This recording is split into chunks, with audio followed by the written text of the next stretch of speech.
Next, we're going to introduce you to Josh Hasten, who made Aliyah from Indianapolis in 2002 and ever since has been at the forefront of Israel's public diplomacy efforts.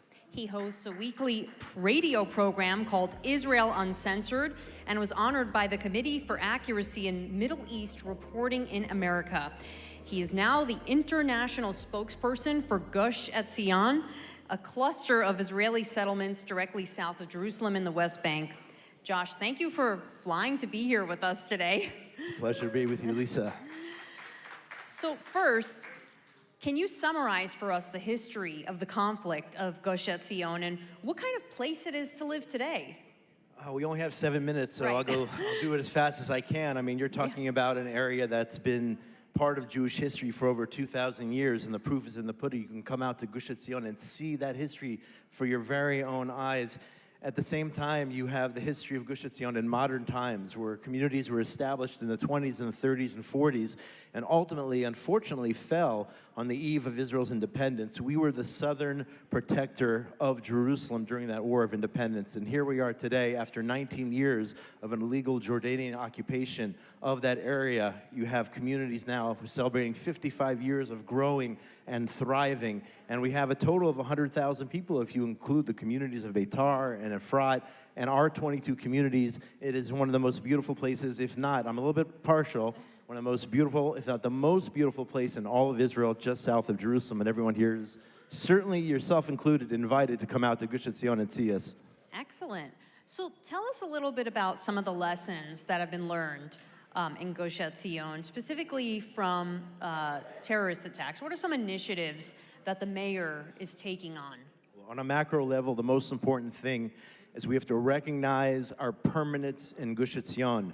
Our enemy is trying to destroy us. We will not allow them to destroy us. We are here to stay. We are going to build, and we are going to thrive. And ultimately, we're going to have sovereignty in Gush Etzion. There's no reason there should not be full Jewish control over Gush Etzion, Maleo Dumim, the Binyamin area, and all of the land of Israel. And we have to do it through strength and establish our presence in the area. You know, sometimes people say, oh, you're building as a punishment for terror. We need to build all the time. In good times and in bad times, we must continue to build and to grow and establish a permanent presence in that strategic area of the country.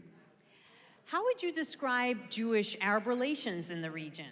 So I would say there is a limited coexistence, and if you visit Gush Etzion, you will see Jews and Arabs working together, living alongside each other. The only difference is when a Jew invites an Arab to a celebration in his family, that Arab can come and attend, whereas a Jew cannot go into Bethlehem, into Beit Lechem, into Hebron, the Arab part of Hebron, into these other areas where his Arab colleagues work, because there are these big red signs that say it is illegal and dangerous for a Jew or an Israeli to enter those areas. Now, we're the ones who put up those signs because it is dangerous to your life if you go into those areas, and people have accidentally gone into those areas and unfortunately have not come out of those areas alive. So there's a relative coexistence. We work together and we are able to engage, but it's limited because it only works one way. It doesn't work both ways.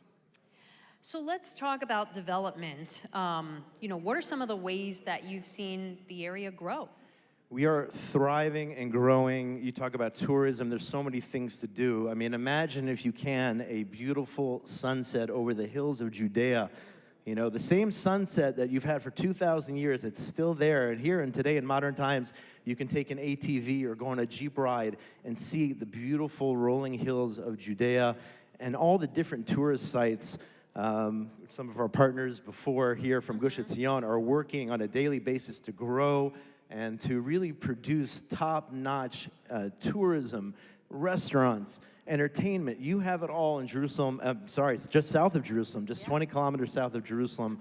And we're continuing to grow and to develop and to thrive despite that threat that wants to destroy not only us. Let's remember, it's not only about Gush Etzion, it's about Jaffa, it's about Haifa, it's about all these other places in so-called pre-1967 Israel. The enemy doesn't want to destroy us and only ruin things for us in Gush Etzion. They want to destroy the entire country, and we have to recognize that, and we want to achieve peace, of course, but through strength and through a permanence in our area. Mm-hmm.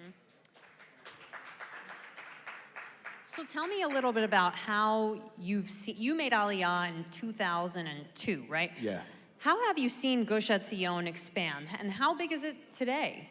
So we have, again, about 100,000 people, and we have growing communities, and some of the farms that were talked about earlier, we have those farms in Gush Etzion. More and more people want to come and make Gush Etzion their home. And it's just such a beautiful area. The weather is nice. We have seasons. We have winter. We have snow for those who like it.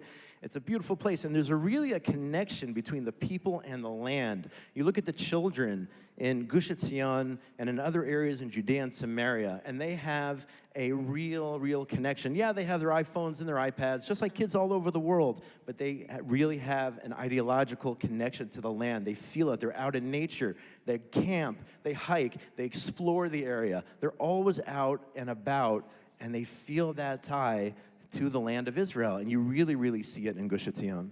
Are there any popular misconceptions about the region that you often have to dispel? Yeah, I mean, each and every day, you know, the world media, the international media, not you, of course, I'm not referring to you at CBS, but, you know, they refer to us as illegal occupying settlers. That's the terminology they use, but we are pioneers who have gone back to our ancestral homeland and have built, I mean, the entire country, really. We turned the desert, made the desert bloom, and turned the swamps into beautiful, fertile land where these beautiful vineyards are growing and whatnot. So on a daily basis, it's a daily battle, but we are Jews, and it's only natural that Jews should be able to develop Judea. It's that simple, and it's a daily battle, and we're fighting that battle. So many talented people, and some of our really talented leaders, including Shlomo Naaman, who's the mayor of our area, are battling this on a daily basis against all the haters out there, but we know that we are going to win. We are going to maintain our presence in that area for many generations to come. I have no doubt about that.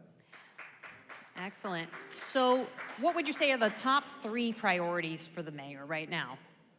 Top 3 priorities for the mayor. I mean, he has to deal right now with this silent building freeze. I mean, that's one of the major issues of the day, is getting, and others have talked about it before, getting housing approved in Gush Etzion and throughout Judea and Samaria. It's a major problem right now.